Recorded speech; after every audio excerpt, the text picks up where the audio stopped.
ortodonsi namanya Dr. Nur Hayati. Prakteknya di Jalan Wonosobo, Banjarnegara. Nama tempatnya apa? Nah, pokoknya gitu, kilometer 3 banyak banget ya, 3,1, 3,2. Itu dua orangnya guys.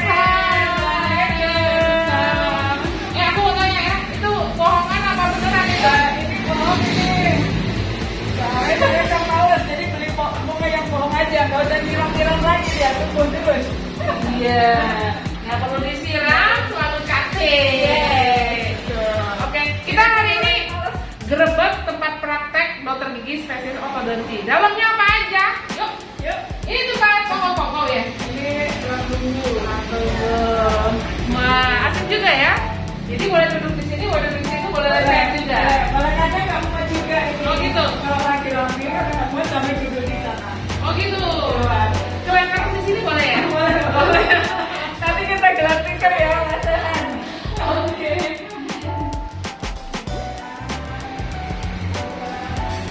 Adanya Gitu ya. Kok warnanya nggak ungu sih? Biasanya dokter gigi itu identik warnanya ungu dan seragam IDGI-nya ungu. ya, saya ini suka yang cerah-cerah gitu loh. Oh, gitu Ya, ya. kalau ungu tuh identik dengan gelap gitu. Kalau orange kan dia lihatnya udah apa ya, cerah duluan. Biar kita happy selalu. Oh iya. Kita ngobrolin santai-santai dulu aja yuk. Oke, ya. Gimana sih ya? Yuk.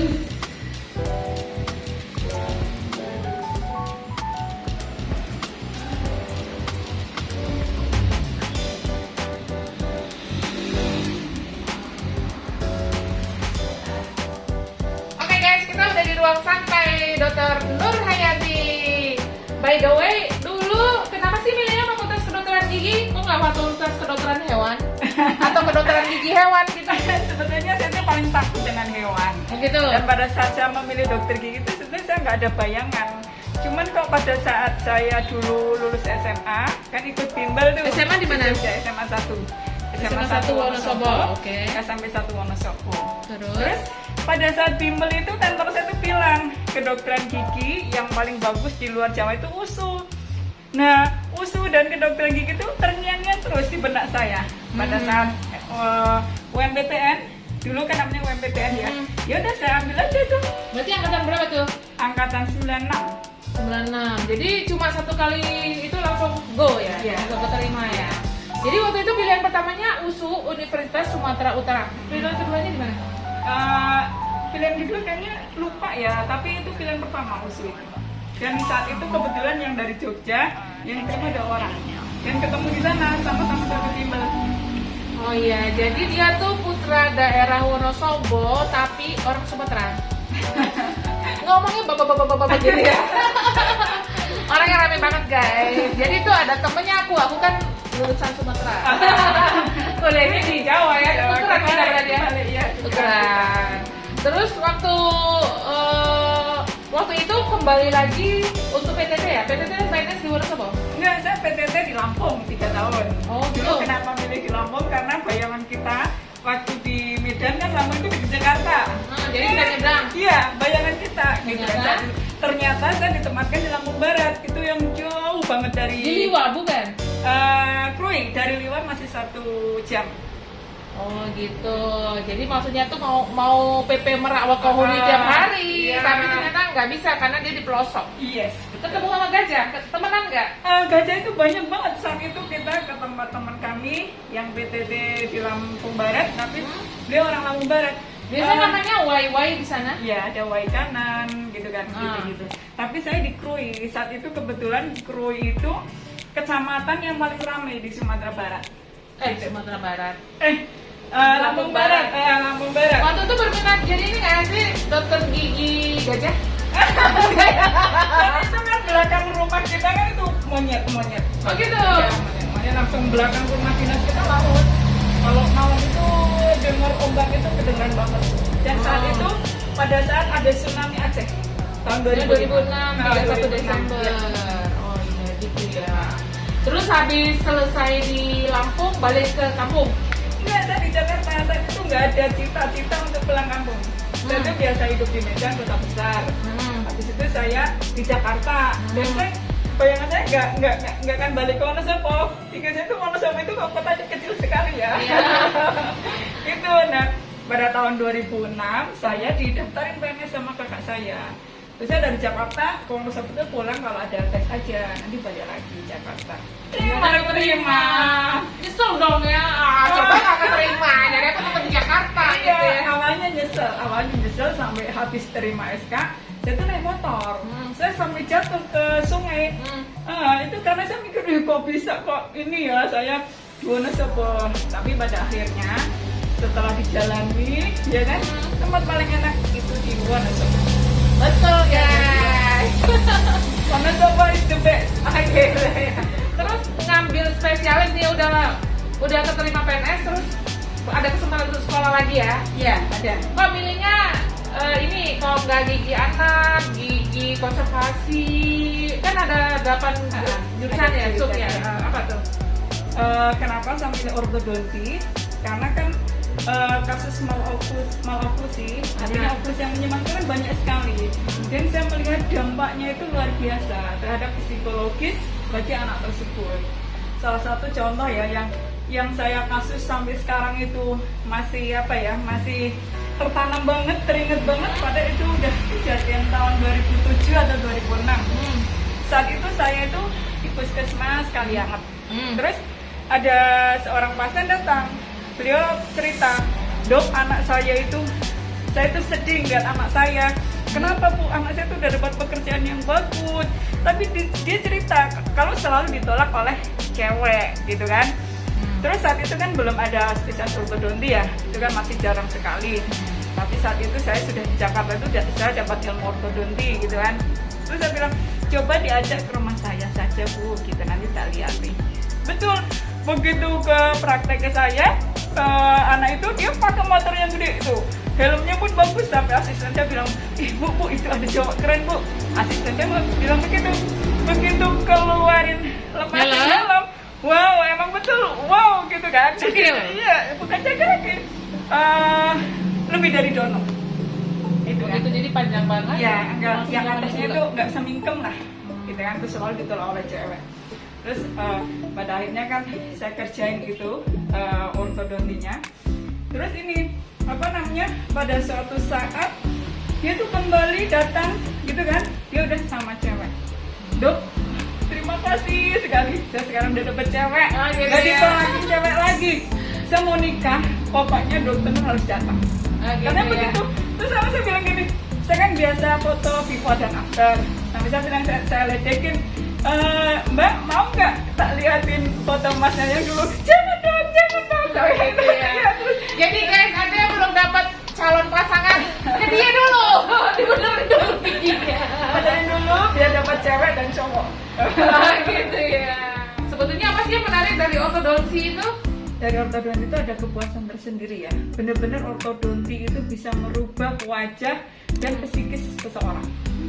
Gitu Karena ya. kalau sudah giginya sudah jelek, dia pasti akan menjadi Lebih orang ya. yang nggak pede, mau tersenyum aja ditutup-tutupin, ya kan? Makanya Sementara beruntung banget tuh orang yang ada gangguan di mulut itu pakai masker nggak kelihatan. iya, ini Kalau perlu tuh pandemi seumur hidup ya.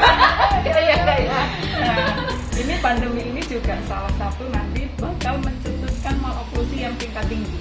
Karena kan yang seharusnya anak di usia 6 sampai 8 tahun itu kan masa gigi berganti ya.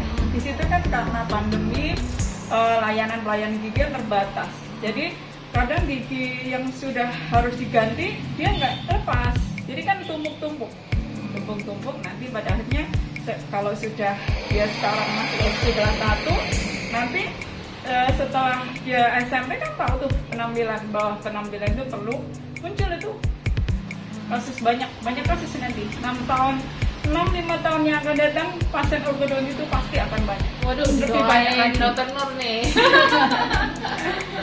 Terus pengalaman yang lain apa lagi? Ada yang menarik yang misalnya anak-anak atau ibu-ibu atau apa? Sebetulnya umur berapa sih yang masih bisa diperbaiki gitu? Sebetulnya di awal-awal gigi tercampur ya, Jadi masih belasan tahun iya, gitu. masih masa gigi tercampur itu waktu pencabutan gigi susu itu harus tepat waktu sesuai dengan gigi penggantinya muncul. Gitu. Nah, Jadi gigi lepas, yang susu lepas, yang permanen muncul gitu. Nah ini yang terjadi, gigi yang susunya tidak dicabut, gigi permanennya udah waktu itu tumbuh. Bukannya tuh ya, kalau gigi susu itu kalau ketendang dari bawah dia langsung lepas aja kan? Ada yang lepas, ada yang tidak. Oh, ada yang bertahan di situ ada ya? yang bertahan. Bisa sampai dewasa tuh? Bisa, banyak, Gitu? banyak. Padahal kalau anak SMA, dia gigi susunya ternyata masih banyak. Terus saya ronsen, saya lakukan panoramik, ternyata gigi permanennya masih di bawah. Jadi nggak bisa naik. Nggak bisa naik. Sementara si anak itu dia bercita-cita masuk TNI Polri. TNI Polri kan nggak bisa ya gigi susu ya. Akhirnya dilakukan perawatan ortodonti, dikeluarin itu gigi Oh gitu. untuk syarat masuk TNI Polri. Kalau yang mutian gigi itu yang kerjaan siapa itu? Kalau bleaching itu dia spesialis konservasi gigi. Oh gitu. Kalau rambut kan bisa dimacam-macamin ya. Kalau gigi diwarnain biru lucu kali ya. Dia harus putih ya. Ya, harus putih. Sebetulnya kalau gigi yang bagus itu ya nggak harus putih sekali ya. Gitu. Normal saja, tidak putih. Aku tahu yang warna putih banget tuh orang negro. Orang negro ya, karena dia kan kita kontras selamanya dengan kulit. Karena gitu ya, kulitnya kan hitam sekali, jadi giginya kan putih. Kalau orang Indonesia kulitnya sama matang, kalau terlalu putih juga kelihatan nggak itu ya, nggak alami ya. Nggak alami ya. Oh gitu. Jadi kalau mau bleaching atau filir ya harus sesuai. Kalau ngambil kedokteran gigi itu sekarang berapa tahun waktunya? 5 sampai 6 tahun ya S1 ya. Termasuk UAS itu? Iya. Kalau untuk program spesialisnya, kalau ortodonti 4 tahun. 4 tahun. Kalau tertulis sih 3,5 tahun, 7 semester, tapi nggak ada yang mencapai. Saya kemarin 4 tahun. 4 tahun tuh ngikutin kasus ya? Dari treatment pertama sampai selesai, harus dibuang ternya harus sesuai target ya? Iya, harus sampai retainer. Harus berhasil. Pesannya buat seluruh orang nih supaya giginya bagus gimana? Supaya giginya bagus, minimal rajin lah ya, kontrol 6 bulan sekali ke dokter gigi. Takut? Sekarang nggak usah takut lagi karena gigi itu kan apa ya, dia bisa sebagai vokal infeksi. Jadi infeksi yang dari gigi dia bisa menyebar kemana-mana, bisa ke pembuluh darah otak, ke jantung, ke paru-paru, bahkan meningitis kan bisa disebabkan oleh bakteri gigi. Setelah dikultur ternyata meningitisnya disebabkan oleh bakteri gigi. Oke, gitu. Dan kalau misalnya punya anak, misalnya yang mau punya cita-cita kedepannya punya mau masuk angkatan atau sekolah apa namanya ikatan dinas, itu kan giginya harus rapi ya. Itu sebaiknya jauh-jauh hari untuk sebetulnya targetnya apa sih kalau bisa jadi tentara nggak boleh bisul atau gimana? Pada dasarnya gigi depan itu harus rapi ya. Maksudnya nggak boleh bisul, nggak boleh jarang gitu, nggak boleh. Terus hubungannya apa? Hubungannya kalau tentara itu kan sebenarnya kalau nyambung, jadi kalau ya? giginya nggak bagus, terus dia bisa misalnya menembak sesuatu itu bisa melenceng gitu. Kalau logikanya ya, kalau misalnya gigi nggak rapi, misalnya bisul atau berlapis itu kan mudah rusak ya. Gitu. Iya, mudah rusak. Jadi kan kalau dia berarti kan kemungkinan untuk sakit gigi kan besar ya. Sementara tugas dia kan harus dalam keadaan kondisi fit. Kalau gigi jarang pun nggak boleh. Kan ada yang gigi depan itu yang jarang kan ada celah kan. Itu nggak tahu secara psikologis itu apa gitu. Maksudnya apa? Katanya kalau dianggap aja. Oh gitu. Oke, mau nyeritain apa lagi? Ada yang unik-unik nggak dari selama menjalani profesi selain yang tadi masalah dapat cewek akhirnya menikah terus jadi menghadiri red carpet ya, menyambut kedatanganmu ya? Yang saya rasakan gini, kita itu ada rasa senang, bisa benar-benar merubah apa namanya penampilan orang yang tadinya emang benar-benar jelek gitu loh, benar-benar jelek terus tiba-tiba jadi cantik gitu. Bagi saya itu apa ya, ada kepuasan tersendiri. Oh gitu. Anaknya pun menjadi pede, giginya pun menjadi lebih sehat kan karena menjadi persidangan. Oke. Ada cerita lain lagi? Ya itu sih seputar yang pertama, kadang kan kalau orang giginya jelek itu malu-malu ya mau ke dokter gigi ya. Padahal solusinya ya yang ada di dokter gigi. gitu ya. Kadang saya dulu sebelum zaman pandemi itu orang nggak pakai masker. Jadi saya dimanapun ketemu orang yang giginya bermasalah, saya akan kasih tahu dia, gitu. Nggak, saya ya dengan cara yang baik ya, yang tidak menyinggung gitu. Tapi pada akhirnya dia memikirkan untuk perbaiki giginya, gitu. Tapi sekarang zaman COVID kan ini ya, apa namanya, semua tertutup. Kan jadi saya tuh orang yang sangat apa ya, bahkan saya kalau ketemu orang saya tuh nggak hafal aja, tapi begitu dia guyu kelihatan giginya, oh iya gitu. Oh itu cirinya tutup gigi ya. Untuk saya ketutupan masker guys, kalau nggak dia lihat gigi saya kingsung semua. Apalagi saya. Oke deh. Ada pertanyaan, Mas Evi? Gimana cara memberikan pengertian kepada anak? Kan kadang anak susah tuh untuk diajak ke dokter gigi, apalagi kalau udah karies itu gimana dok biar dia mau gampang untuk Mungkin harus diajak ke bilang rumah ke sakit. dokter Nur dong, misalnya nanti dikasih mainan anak kecil gitu ya. Soalnya kan kadang kalau anak kecil nggak mau, takut sakit apa gitu. Nah, kita bilangnya jangan ke dokter gigi, dokter siapa gitu aja. Nanti pada saat masuk otomatis kita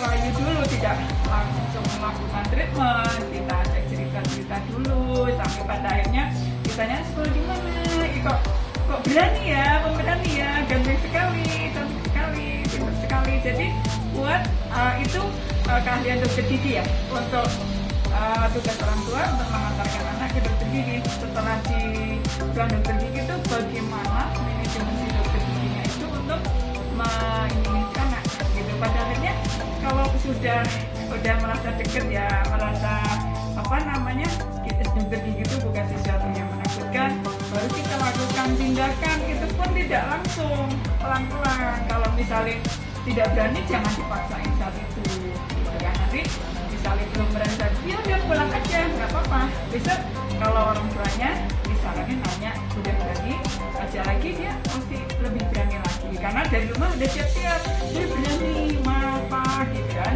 Pada itu kita pun ini jangan nakut-nakutin gitu, jangan kita tunjukin alat-alatnya apa gitu kan, seolah-olah sambil diajak cerita, dia kan fokus dengan cerita kita.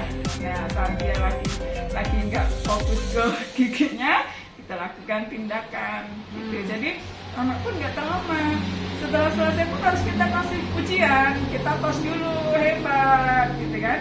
Jadi si anak pun seneng gitu. Jadi kita itu anak sama dokter gigi itu kayak kita tuh mamahnya gitu. Jangan ada jarak bahwa dia pasien, kita dokter gigi gitu. Soalnya kan paling susah mengajak anak ke dokter gigi sejak dini itu. Katanya yang sakit lah, yang takut atau gimana gitu. Terus ajakan orang tua itu yang biar benar itu berarti seperti itu. Harus jangan menakut-nakuti. Jangan dulu, nakut-nakuti. Iya, jangan nakut-nakuti. Jadi kita nggak usah bilang kalau mau cabut gigi, mau apa gitu. Nanti biar dokternya yang mengkondisikan gitu. Kalau dari rumah kadang orang tua sudah nakut-nakutin dulu, jadi anak di perjalanan pun udah mikir. Ada yang gitu, seperti ya. itu memang. Ya, banyak kok anak-anak yang dia udah duduk di kursi gigi, malah dia cerita gitu kan, cerita ya udah kita dengerin dulu, habis itu kita lakukan tindakan, itu pun sambil tetap dia cerita.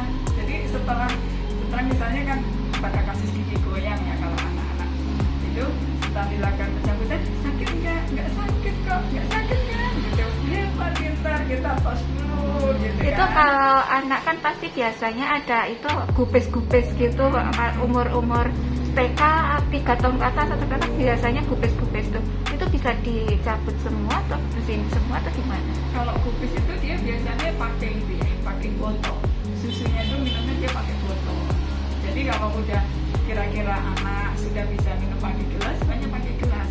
Terus setelah minum susu kasih air putih. Jadi air susunya itu dia tidak menggenang. Kalau pakai gelas kan menggenang ya. Nah di situ aktivitas bakteri kan senang, bakteri kan senang dengan manis-manis kan. Susu itu kan ada unsur manisnya. Di situ dan itu tidak boleh dilakukan pencabutan sebelum waktunya. Gitu. Karena fungsi gigi susu sendiri itu ada fungsinya untuk merangsang tumbuhnya gigi permanen ada di bawahnya. Gitu. Kalau gigi susunya lepas terlalu dini, ini gigi permanen yang di bawah dia tidak naik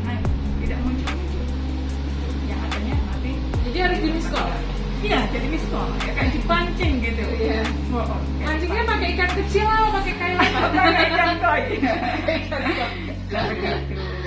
Oke, sekarang kita lihat ke ruang praktek yuk. Itu di dalam ruang dokter gigi ortodontis itu isinya apa aja sih gitu? Apa ada ikan-ikan buat ngail? Apa ada balon? Isinya tang-tang. Ya ternyata. Iya. Kita masuk ruangan dokter gigi. Aku jadi mules guys.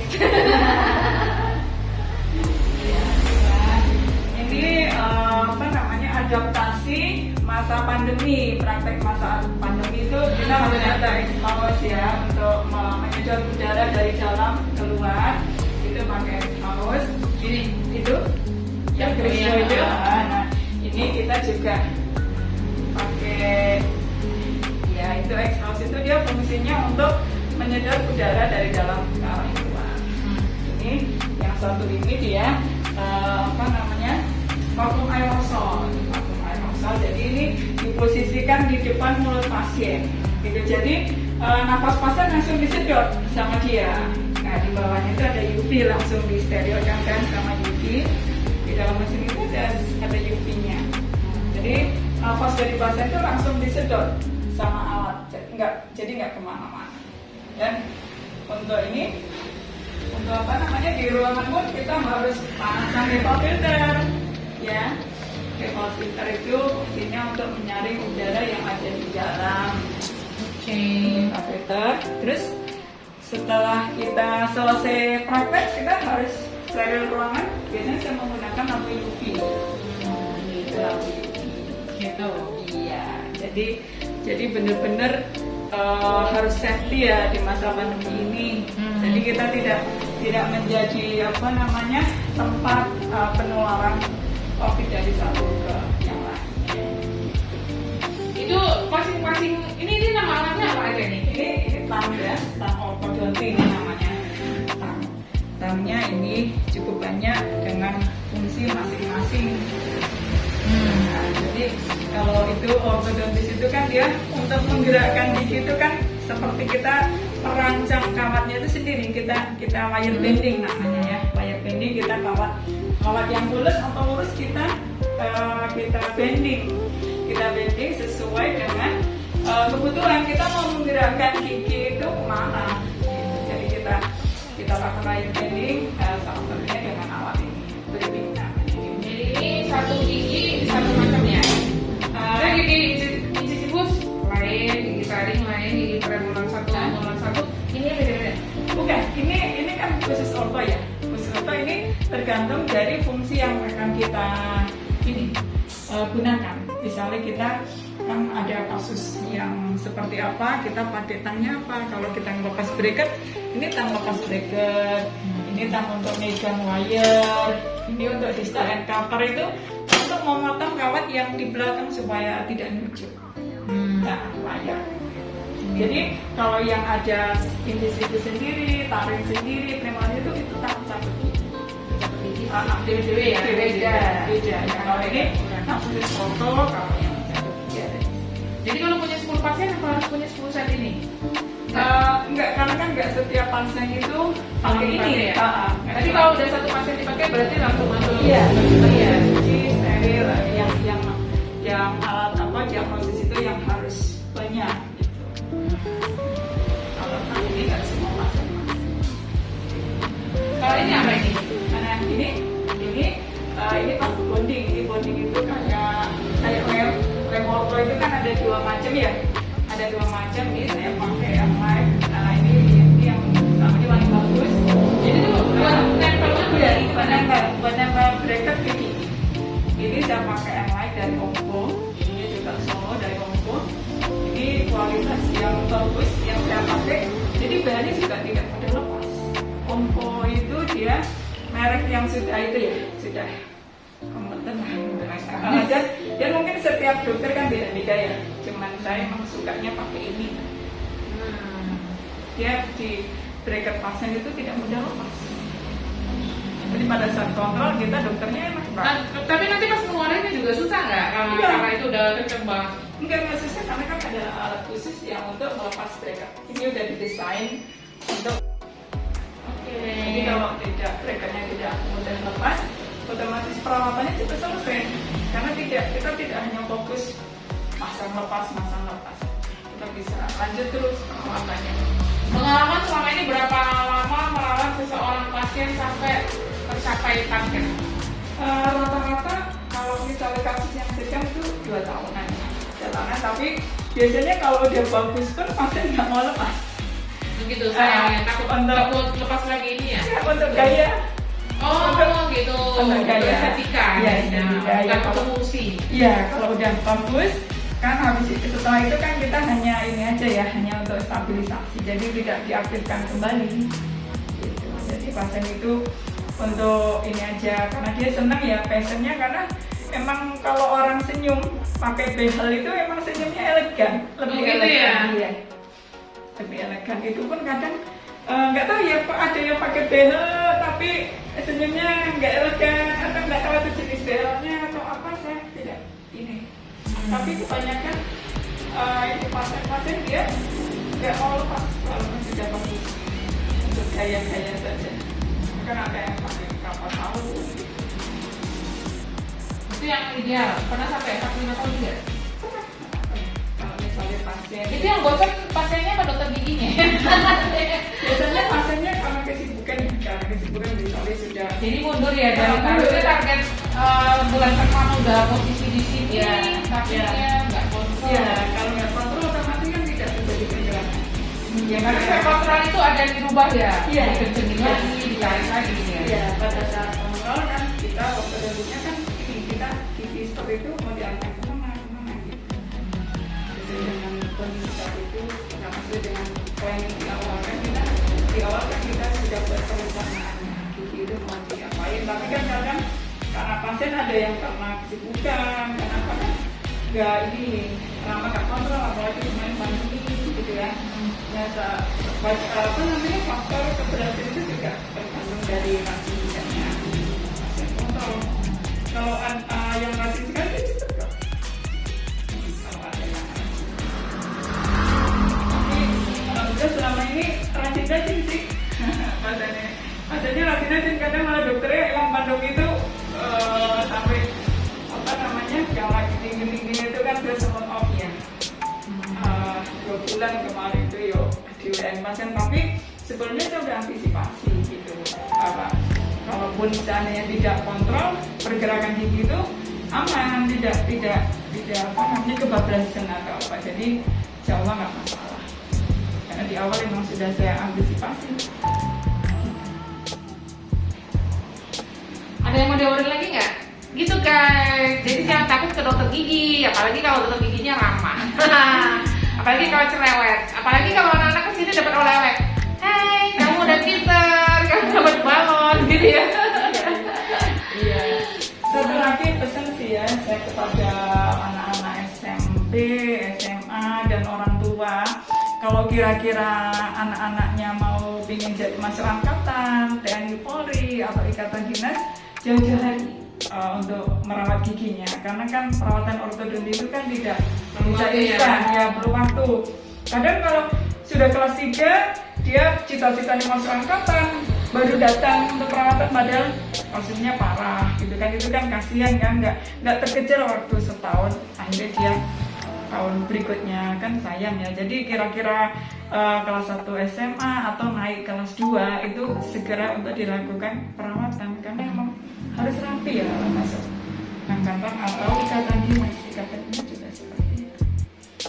Dan hal yang paling membahagiakan itu ketika waktu lulusan SMA dan pendaftaran itu, pasien saya ngabarin, dok, alhamdulillah saya keterima polisi, alhamdulillah saya keterima di Pertamina, alhamdulillah saya keterima di ikatan dinas ini tuh.